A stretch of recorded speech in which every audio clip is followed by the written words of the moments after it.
আসসালামু আলাইকুম সবাইকে। আশা করি যে যেখানে আছেন ভালো আছেন। আল্লাহর রহমতে আমরাও ভালো আছি। আজকে নতুন একটা ভিডিও নিয়ে হাজির হয়েছি আপনাদের সাথে। আশা করি আপনাদের ভালো লাগবে। এটা ছিল আমার খালাতো ভাইয়ের মেয়ের নিকাহ অনুষ্ঠান।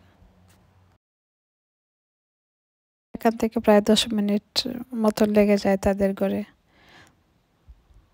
তো আমরা চলে এসেছি। গিয়েছি আমার মামাতো বোন, আমার ভাই আর আমি। পরে আমাদের সবাই যাবে। এই তো তারা এত সুন্দর করে সাজিয়েছেন সব কিছু। প্রথমে নিকাহটাই হবে, পরে বড় অনুষ্ঠান হবে। ছিলেন সব কিছু ছিলেন, আমি ভালোভাবে রেকর্ড করতে পারিনি, শুধু একটু একটু করে রেকর্ড করেছি। সাজিয়েছে সবার জন্য খাওয়া দাওয়া, ডেজার্ট।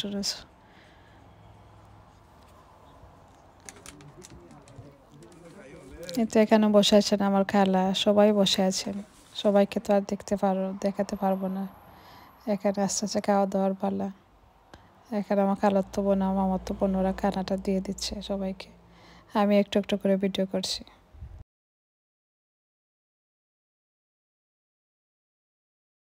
সবাই খেয়ে দিয়ে শেষ, অনেক কিছু রয়ে গেছে। আমার মামাতো বোন, আমার খালাতো বোন সবাই গড়ে গড়ে দিয়ে দিচ্ছেন বেটে। ভাবির শরীরটা একটু অসুস্থ, তাই উনি সব কিছু গড়ে সামলাচ্ছেন, বাইরের দিক সামলাতে পারছেন না সব কিছু একা। আমরা ঘরে আসতে আসতে প্রায় 12টার মতো হয়ে গেছে।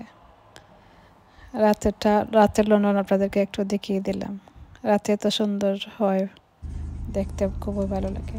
এখানে আমার বাইকে নামিয়ে দিয়ে আসছি, আমার মামাতো বোনকে নামিয়ে দিয়ে আসলাম ওনাদের ঘরে।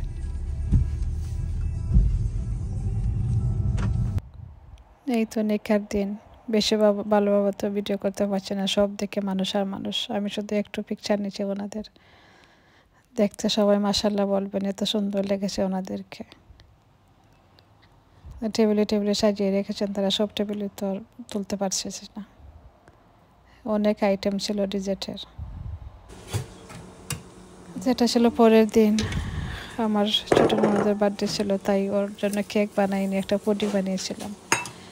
সব রেসিপি আপনাদের সাথে শেয়ার করতে পারছি না, অন্য একদিন শেয়ার করবো। পুডিংটা এত মজা হয়েছিল। আমি সিম্পলভাবে বানিয়েছি। একটা ক্রিম দিয়েছি, একটা ব্রেড দিয়েছি, ভ্যানিলা এসেন্স দিয়েছি। ক্যারামেলটা আমি বানাইনি। এই তো দেখতে অনেক যেমন লোভনীয় হয়েছে, দেখতে খেতেও অনেক মজা হয়েছিল। ও পুডিংটা খেতে ভালোবাসে, তাই ওর জন্য পুডিং বানিয়েছি। এখানে আমার বড় ননদের মেয়ে, ও কেক বানিয়েছে। এই তো জাম, এখানে জাম নিয়ে এসেছিলেন আমার হাজব্যান্ড। জামের চাটনি বানাবো, আপনাদের সাথে শেয়ার করবো।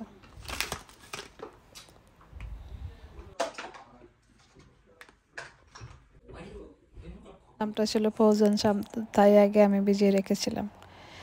এখানে দিয়েছি রসুনের পাতা, ধনিয়া পাতা, চিলি পাউডার দিয়ে মাখিয়ে নিয়েছি। এই জামটা এত মজার হয়, আমি বুঝি ফ্রেশ জাম থেকে এটাই মজা হয়।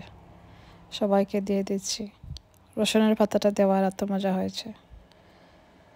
এতো পরের দিন ছিল শপিং কিছু করিনি, তাই একটু গিয়েছিলাম, দেখে আসলাম। আপনার সাথে আর শেয়ার করছি না কি এনেছি। খুব তাড়াহুড়া ছিল, তাই শপিং করে ঘুরে এসেছি, তাই একটু রেকর্ড ভিডিও শেয়ার করলাম আপনাদের সাথে।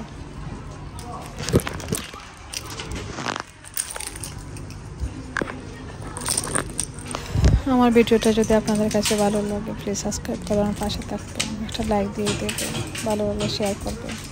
আপনাদেরকে বাইরেদেরকে বলছি, যদি আমার ভিডিওটা ভালো লাগে দেখবেন, অনেক কাপড় আছেন, ভিডিওতে এসে বলবেন আমার বন্ধু হবেন, আমি আপনাদের পাশে আছি, আপনার পাশে থাকবেন। পাশে তো আসেন ঠিকই, পরে দেখা যায় চলে যান। প্লিজ এসব করবেন না, ভালো লাগলে সাবস্ক্রাইব করবেন, নাইলে করবেন না।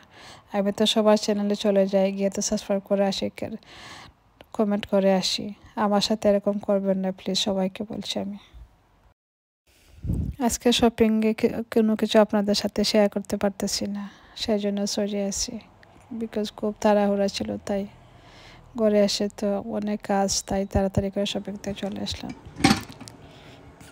এই তো দুপুরে খাবারটা কী দিয়ে খাবো একটু দেখিয়ে দিলাম আপনাদেরকে। এখানে বড় মাছ রান্না করেছি, বেগুন রান্না করেছি বিচি দিয়ে, চিকেন রান্না করেছি আলু দিয়ে, এটা দিয়ে খাবো।